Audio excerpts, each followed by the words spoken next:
ああ、かわいい。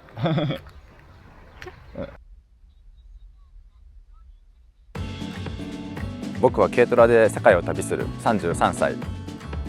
どうも、じゅん旅です。はい、おはようございます。今日は7月23日の朝ですね。今日も朝ごはん食べていきなって言っていただいたので、またお言葉に甘えてます。はい、いただきます。はい、それではやっと出発します。本当に快適な宿でしたね。綺麗な駐車場があって、すぐ横には綺麗なトイレとシャワーがあって、ご飯も好きなように出してくれて、結局お金も受け取ってもらえませんでしたね。本当に素敵な家族でした。自分たちで私たちは普通じゃないよとは言ってましたけど、なかなかあんな心も含めて豊かな家族に出会ったことないですね。もっと泊まってもいいよって言ってくれたんですけど、本当に快適すぎてあそこにいると抜け出せなくなりそうなんで、全然出発したくないですけど、いつまでもいるわけにはいかないので出発しようと思います。今日は、ウランウデまで戻って、モンゴルとの国境、キャフタっていう町なんですけど、そこまで行けたら行こうかな。行けなかったら、途中どこかで泊まろうと思います。はい、それでは出発します。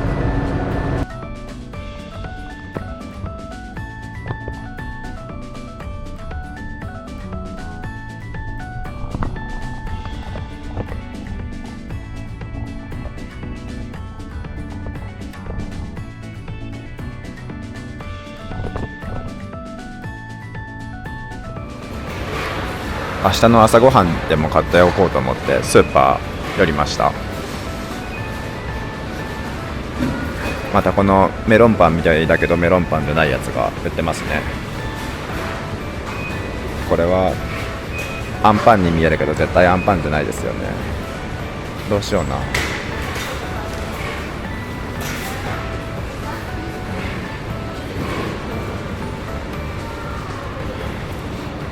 このクロワッサンの形したクロワッサンでもメロンパンでもないやつを買おうかな。あと果物も何か買っておこうと思います。この辺のみかんは中国からの輸入なんですね。で果物は重さ測って買うタイプですね。この測りに乗せて、みかんは43番って書いてあったので43番って押して、これ決定かな。そう、ここから出てきてましたね。これを貼っときます。みかん3つで、80円100円ぐらいですね。あとラフランスも買っておこうと思います。ラフランスはこれかな。50番で押すとここから出てくるので買っておきます。2個で、200円ぐらいですね。でこれがウォッカコーナーですね。これ全部ウォッカです。向こうの方はちょっとウイスキーがありますけど、ちっちゃいスーパーでもこれだけウォッカ並んでるんですね。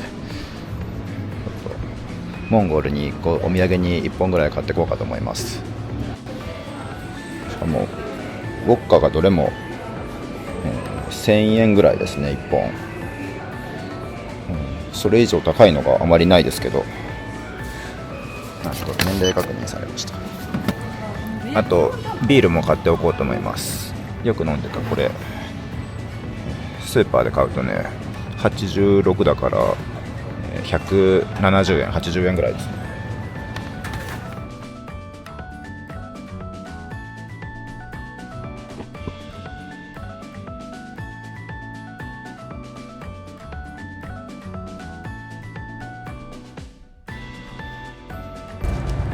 でここのウランウデの町とか、バイカル湖はブリヤート共和国っていう共和国なんですね。私ウランウデの町に初めて入った時になんかモンゴル人みたいな人がいっぱいいるなと思ったんですけど、その時全然下調べはしてなかったんですけど、ここはブリヤート共和国っていうとこで、そこの人種はモンゴルと似てるらしいです。すぐ隣がモンゴルなので、このブリヤート共和国の人と話をするときに、なんかこちらから質問するときにロシアではどうなのみたいな質問をすると、いや私たちロシアじゃないって、ブリヤートだって絶対言われるんですね。自分の国に誇りを持ってるんだと思います。私スペインのバルセロナに住んでた時もそうだったんですけど、バルセロナってカタルーニャっていう地域なんですね。でカタルーニャに住んでる人は、我々はスペインではないと、カタルーニャ人だっていうんで、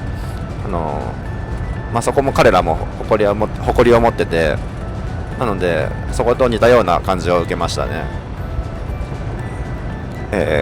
カタルーニャはカタルーニャ語っていう言語を話すんですよ。スペイン語とは違って、スペイン語とカタルーニャ語ってまあまあ違うんですね。分かりやすく言うと、日本の標準語と津軽弁ぐらい違うんです。分かりやすいでしょで、カタルーニャ人はカタルーニャ語を喋ってたんですけど、ブリヤート人もブリヤートの言語があって、彼ら同士ではその言葉で話すらしいんですけど、ロシア人と話すときはちゃんとロシア語で話すそうです。で、その元々のブリヤートの血が強い人と、ロシアの血が混ざった人がいると思うんですけど、結構ロシアの血が混ざった人もいて、ロシア語が一般的に話されているそうですね。カタルーニャ人はカタルーニャ語を話すこと自体に誇りを持ってて、あまりスペイン語で話すことを好まなかったんですけど、ブリヤート人はそうでもなさそうですね。言語には誇りはあまりないように感じました。普通にロシア語を喋ってました。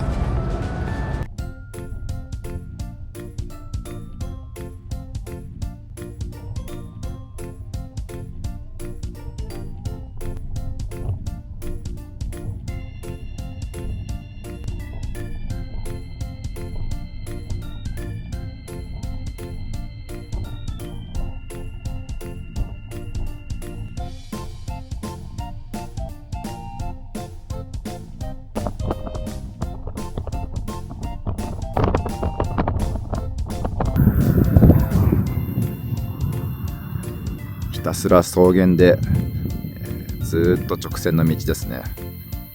この先に国境があるんですけど、今夜この国境の手前で泊まる場所があるんでしょうか。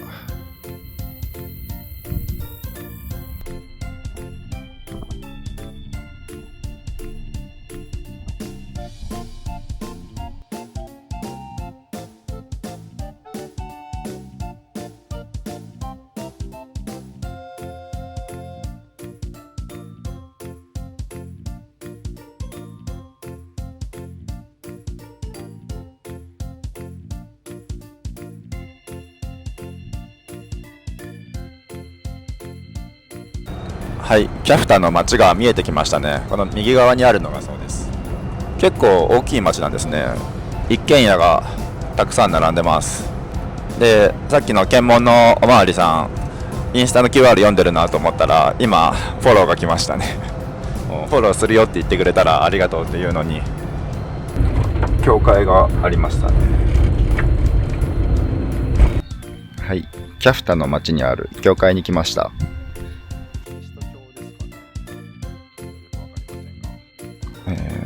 街にカフェっていうカフェはなさそうですね。どうしようかなって思ってます。окей. Фото, окей. Спасибо. Here, кафе? Кафе. Нет? Там кафе. Да. Таможня. Окей. Customs. Там. Окей. Спасибо. 確かにそうですね。こっちが正面でした。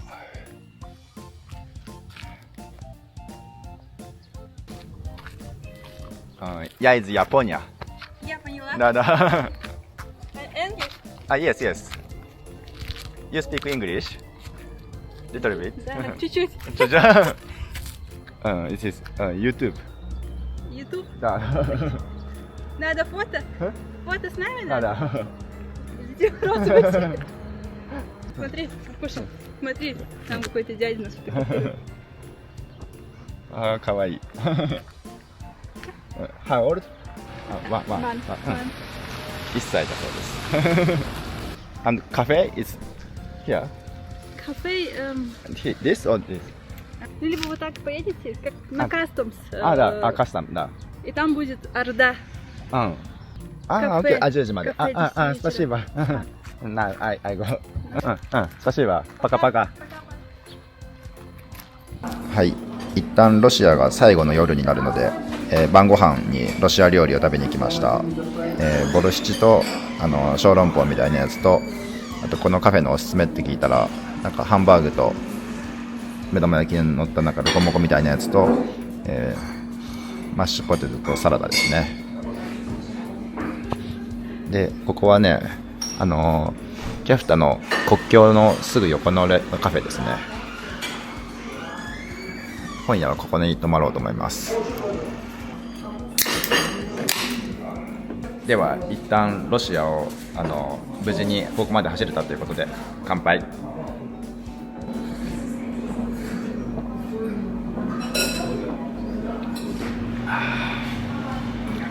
美味しい。ではね、いただきます。ボルシチの具はこんな感じです。でこの小籠包みたいなのはこの前食べ方を教えてもらったんですけど、台湾の小籠包と一緒でスープがいっぱい入ってるんですよ。でこぼさないように食べたいじゃないですか。どうやって食べるかっていうと、これを手で持って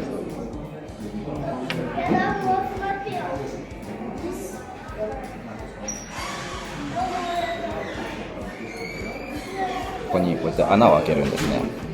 要は台湾の小籠包と一緒です。汁をお皿の上にこぼさずに食べるんで、直接スープを飲みます。台湾だとね、レンゲの上に乗せてそこで破ってレンゲを口に入れたらいいんですけど、これ大きいのでレンゲに乗らないんですよ。なんでこれはこのまま口に行くらしいです。ちょっと熱いかも。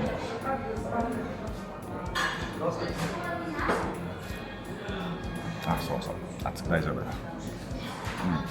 こうやって先にね、汁だけ飲むらしいですね。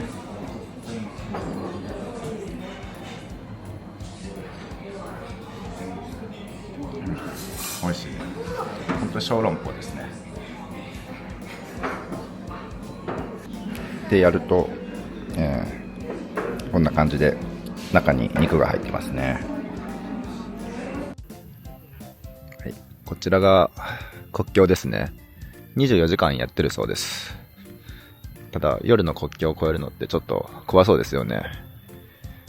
何時間かかるかわからないし、ロシア出てモンゴル入るまでの間の道とかね、どうなってるかわかんないし、なんで明日の朝出発しようと思います。で、泊まってるのがここの駐車場ですね。はい、ここのカフェ今夜の10時なんですけど、もう10時で閉店だそうです。はい。じゃあここで寝ようと思います。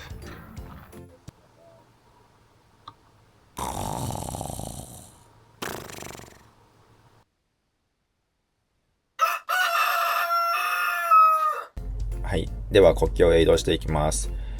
奥のトラックは結構並んでいますけど、こちら側乗用車のレーンはそんなに並んでいないですね。前に10台ぐらい並んでいたと思います。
モンゴルの入国が終わってこれで走れるかなと思ったら、もう一回ゲートに止められて、ここは、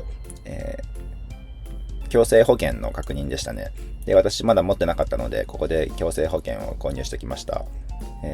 支払いがモンゴルの現金のみということで、周りにモンゴル人のおばちゃんがたくさんいて、両替するよって寄ってきたので、100アメリカドル分両替して、その中から保険料をお支払いしました。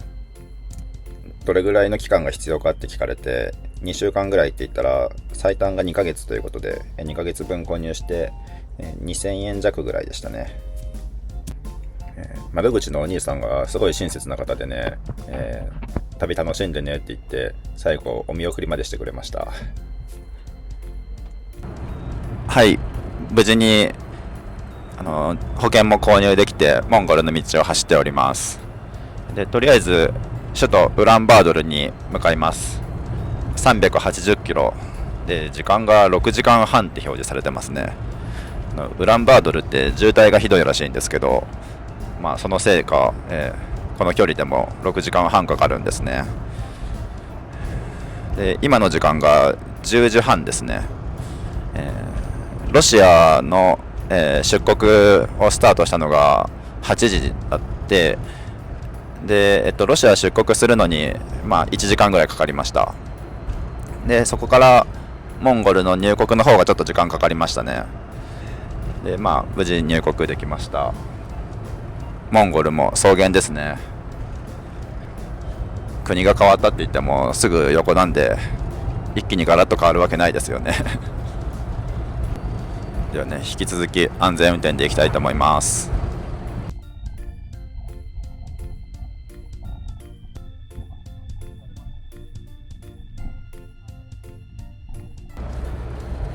はい。で、今日は7月24日ですね。私、今回の旅で、日本の自宅を出発したのが6月24日なんですね。なんで、ちょうど家を出発してから1ヶ月経ったことになります。いや、この1ヶ月本当に濃かったですね。今までね、日本で普通に生活してると1ヶ月、まあ、そう大したこともなく過ぎてましたけど、それに比べるとすごい濃い1ヶ月でした。まあ、ちょうど1ヶ月経ったんで、今まで使った費用だとかもまとめておきたいですね。ちょうど国も変わったし、区切りがいいので。でもロシアで思ったより使ってない印象ですね。ウラジオストックで最初たくさん使っちゃったんですけど、それ以降全然使ってないですね。ガソリンとカフェで食べた食事代ぐらいなんで、ちょっと後で計算してみますけど、いや本当にロシアいい国でしたね。ロシア出国するときちょっと悲しい気持ちになりましたけど、また今回の旅で、モンゴル2週間ぐらいかな入って、で次カザフスタンに行くんですけど、カザフスタンに行くときにちょっとロシア通らなきゃいけないんで、またロシア入国します。でカザフスタンからヨーロッパに行くときも多分ロシア通過しなきゃいけないので、あと2回ロシアに入りますね。あと2回ロシアに行けるのは嬉しいんですけど、入国審査がどうかってとこですよね。もうそれさえなければいくらでもロシア行きたいですけど、ビザが有効期限が3ヶ月あるので、まだ1ヶ月弱、3週間ぐらいかなしか使ってないので、あとね2ヶ月と1週間ロシア入れるんですよね。ビザの有効期限と、残す現金の許す限りロシアにいたいところですけど、あんまりいても、ヨーロッパが真冬になっちゃいそうなので、ちょっとは早めに行かなきゃなとは思ってますけど、まあ成り行きでこれからも行きたいと思います。はい、ここで一旦ロシアの今までのルートをおさらいしておきます。7月の3日にウラジオストックを出発しまして、ハバロフスク、ここがブラゴベシチェンスクですね。行って、ティンダという町に行って、次チタとウランウデンに行きました。その後バイカル湖でまたウランウデを通って、モンゴルとの国境ですね、キャフタの町に今やってきております。このルートで約5200キロですね、走行しました。ロシア全体で見ると、こんな感じですね。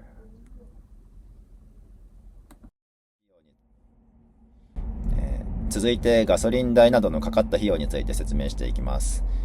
まず、今回ロシア1回目ですね。6月30日から7月23日の、24日間について計算しています。走行距離が5170キロ、給油量が421リットル。この給油金額が66,920円でした。ガソリン代以外のかかった費用について説明します。まずはじめに車の通関手数料ですね。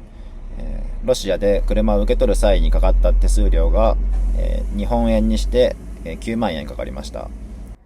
で、この通関手数料は今回ここに一緒に計算するべきかちょっと迷ったんですけど、ロシアで、ルーブルの現金で払ったものになりますので、ここに一旦入れておきました。